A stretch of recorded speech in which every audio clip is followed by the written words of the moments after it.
Welcome friends, KD channel में आप सभी का स्वागत है। आज हम एक बहुत ही इम्पोर्टेंट विषय पर बात करने जा रहे हैं। जैसा कि आप सभी को मालूम होगा कि बोर्ड की परीक्षाएं शुरू होने वाली हैं, 10वीं और 12वीं, 10th और 12th दोनों की, जो कि 15 फरवरी से स्टार्ट होकर मार्च लास्ट तक चलने वाली है। अब चाहे आप एक स्टूडेंट हैं या उनके माता पिता हैं, आप दोनों की चिंता का विषय है कि किस तरह एग्ज़ाम अच्छे से निकल जाएं और आपकी स्कोरिंग अच्छी हो, उसमें अच्छे मार्क्स आएँ। देखिए, अगर आप पेरेंट्स हैं तो मैं आपको सिर्फ इतना ही कहना चाहूँगी। पहली बात तो अपने बच्चे पर भरोसा रखिए, उसके विश्वास को कम मत होने दीजिए, जितना हो सके उसे मोटिवेट कीजिए। उसके पीछे पड़ने से कुछ नहीं होगा, लेकिन उसका ध्यान रखिए कि वो कहीं टाइम को वेस्ट तो नहीं कर रहा है या कर रही है।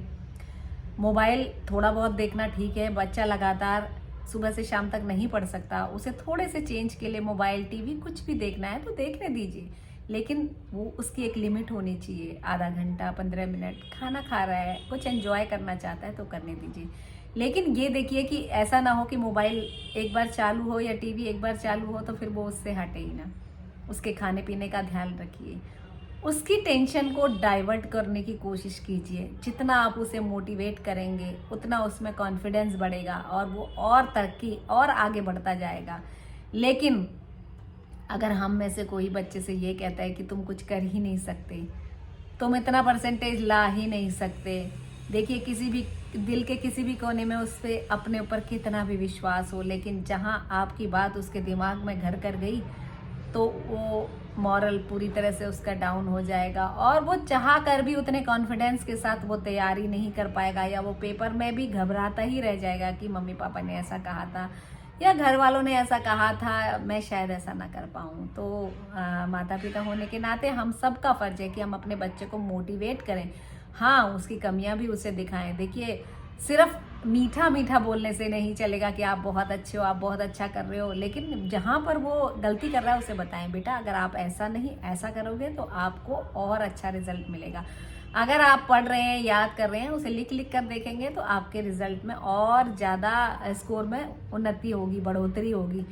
और वैसे भी देखिए, किसी भी पढ़ाई में, किसी तरह की तैयारी में भी लिखने की आदत होनी बहुत ज़रूरी है, क्योंकि मैंने ज़्यादातर बच्चों का देखा है उन्हें आता हो, मतलब पेपर तो उन्हें पूरा आता है, लेकिन लिखते समय वो मतलब इतने स्लो होते हैं कि उनके एक दो क्वेश्चन, 2-3 क्वेश्चन, बड़े क्वेश्चन छूट जाते हैं। जहां वो अच्छा स्कोर कर सकते थे, वो छूटने की वजह से उनके मार्क्स में कमी रह जाती है। तो उसे प्रोत्साहित कीजिए, उसका ध्यान रखिए। वो जरूर जैसा आप उसका ध्यान रखेंगे वैसा ही उसके ऊपर असर पड़ेगा। अब आई बच्चों की बात। अगर आप एक स्टूडेंट हैं तो बेटा, मेरी आपसे यही रिक्वेस्ट है या आपको यही सलाह है कि आप बोर्ड की तैयारी के लिए अपने हर सब्जेक्ट के हिसाब से एक प्लानर बनाएं, एक स्ट्रेटेजी बनाएं कि मुझे किस सब्जेक्ट को कितना समय देना है। और मैंने ज़्यादातर बच्चों को देखा है कि वो इम्पोर्टेंट विषय या डिफ़िकल्ट विषय पर पूरा समय लगाते हैं और जो विषय थोड़ा सा आसान होता है उसे छोड़ देते हैं कि ये तो हमें आता है, हम इसकी तैयारी कर लेंगे। लेकिन कभी कभी क्या होता है कि जो सब्जेक्ट आपके लिए मुश्किल है उसको करते करते आप आसान को छोड़ देते हैं, और मुश्किल पेपर जब अटैम्प्ट करते हैं उसमें आपके मार्क्स, जैसे कि आप पहले से ही आपको मुश्किल लगता है तो थोड़े कम आते हैं, लेकिन जो आसान सब्जेक्ट था जिसमें कि आप फुल मार्क्स स्कोर कर सकते थे वो भी आपके हाथों से निकल जाता है।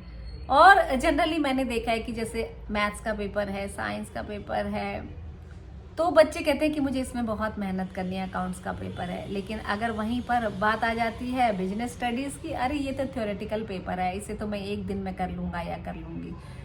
और बिजनेस स्टडीज़ के एग्ज़ाम के लिए जो छुट्टी मिली होती है उसमें बच्चे अकाउंट्स की या मैथ्स की प्रैक्टिस कर रहे होते हैं, और पता चलता है कि बिजनेस स्टडी के पेपर में भी उनके फुल मार्क्स नहीं आए।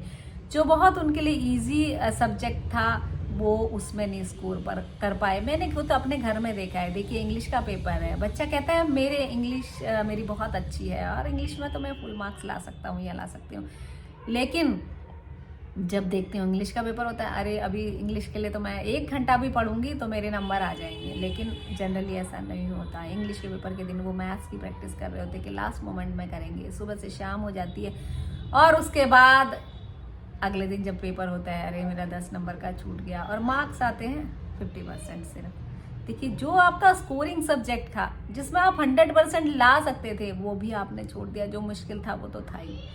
और दूसरी बात, मैथ्स जैसी, अकाउंट्स जैसे सब्जेक्ट जो होते हैं, फिजिक्स जैसे सब्जेक्ट जो होते हैं, केमिस्ट्री जैसे सब्जेक्ट होते हैं, उनको प्रॉपर आपको हर रोज टाइम देना होता है। मैथ्स अगर आप रोज प्रैक्टिस नहीं करेंगे तो आप उसमें नंबर गेन नहीं कर सकते। उस पर अगर आपके लिए वो मुश्किल सब्जेक्ट है, आप उसमें थोड़े से पुअर हैं, तो वो तो फिर बहुत ही दिक्कत हो जाएगी आपको।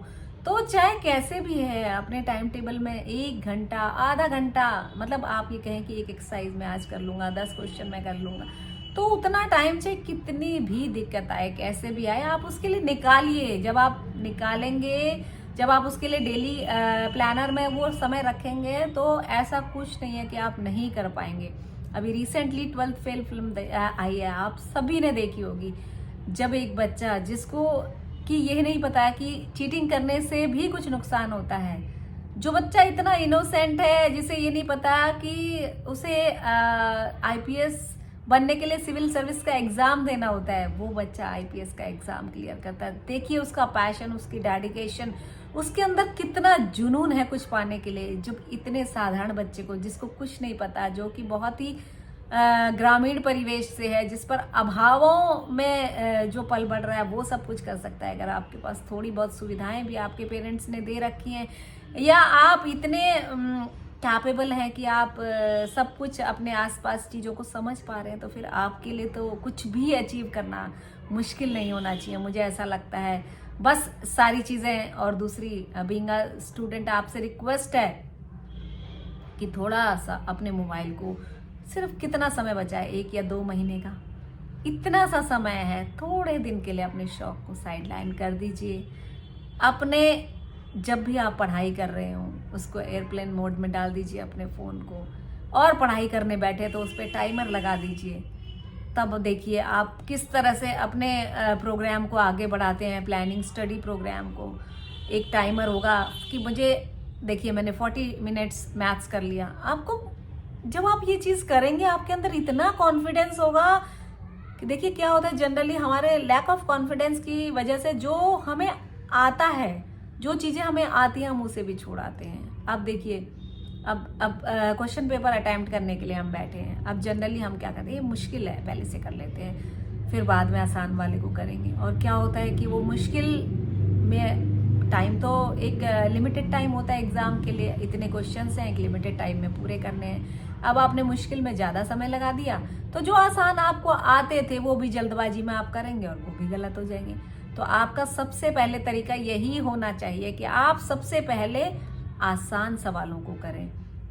जो आपको आते हैं, आपको लगता है कि मुझे 100% आते हैं, सबसे पहले उसे कीजिए। जो 70% आते हैं उसको कीजिए, 50%, 30%, 20%, इस तरह से आप अपने क्वेश्चन पेपर को सॉल्व कीजिए, तो आपकी परसेंटेज बहुत बेहतर होगी। हर चीज़ के लिए मेहनत करनी पड़ती है बेटा। एक आम आदमी से खास आदमी बनने का सफ़र आसान नहीं होता, लेकिन जीवन में कुछ भी मुश्किल भी तो नहीं होता। ये आपको डिसाइड करना है कि आपको कैसा जीवन चाहिए, आप क्या चाहते हैं लाइफ में।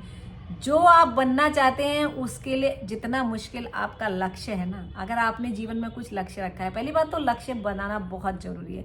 आपने जो भी लक्ष्य रखा है उस तक पहुंचने के लिए आपको छोटे छोटे स्टेप से उसे आगे बढ़ना पड़ेगा। देखिए सबसे पहले अगर 10th है, 12th में कुछ अच्छा सब्जेक्ट लेना है, स्ट्रीम लेनी, तो आपको 10th में अच्छे मार्क्स लाने पड़ेंगे, तभी आपको स्ट्रीम पड़ेगी और तभी आप उसमें आगे उसको आगे फॉलो कर पाएंगे, मेहनत कर पाएंगे।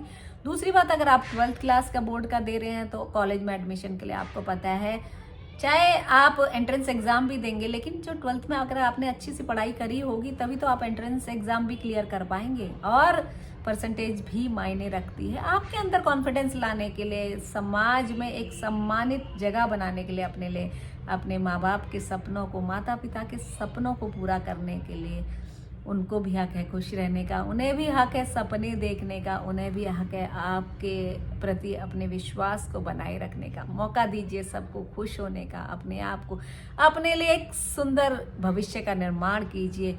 और ऐसी कोई चीज़ नहीं है ज़िंदगी में कि कोई नहीं पा सकता, बस उस तक पहुंचने के लिए छोटे छोटे स्टेप्स बना के उसे क्लियर करने की कोशिश कीजिए। ये देखिए बच्चों, मैं इतना ही कहना चाहूंगी, ये बोर्ड का एग्जाम कोई जीवन का आखिरी एग्जाम नहीं है कि आप इतना पैनिक ले लें अपने ऊपर और जो सब आप कुछ तैयारी भी करना चाहते हैं वो भी आपसे ना हो पाए। बहुत चीजों को लाइटली लीजिए। अरे आप सब कुछ कर सकते हैं, अपने ऊपर भरोसा रखिए, अपने ऊपर विश्वास कि हाँ मैं ऐसा कर सकता हूँ और कर सकती हूँ। और डेफिनेटली जीवन में आप देखिए पॉजिटिविटी यही होती है कि आप ये सोचते हैं कि मैं ऐसा कर पाऊंगा और कर पाऊँ। किसी भी चीज को आप लेके चलते हैं, अगर आप अपने दिमाग में ये ठान लिया ना कि ये तो मेरे से होगा, और देखिए थोड़े बहुत प्रयास के बाद 1-2 दिन 1 आध महीने में आप उस चीज को अचीव कर लेते हैं। अब्दुल कलाम साहब अपनी विंग्स ऑफ फायर में यही बात कहते हैं कि हर बच्चे के अंदर फायर होती है, बस उसे विंग्स देने की जरूरत होती है और वो आसमान की बुलंदियों को छू लेता है। So good luck for your boards.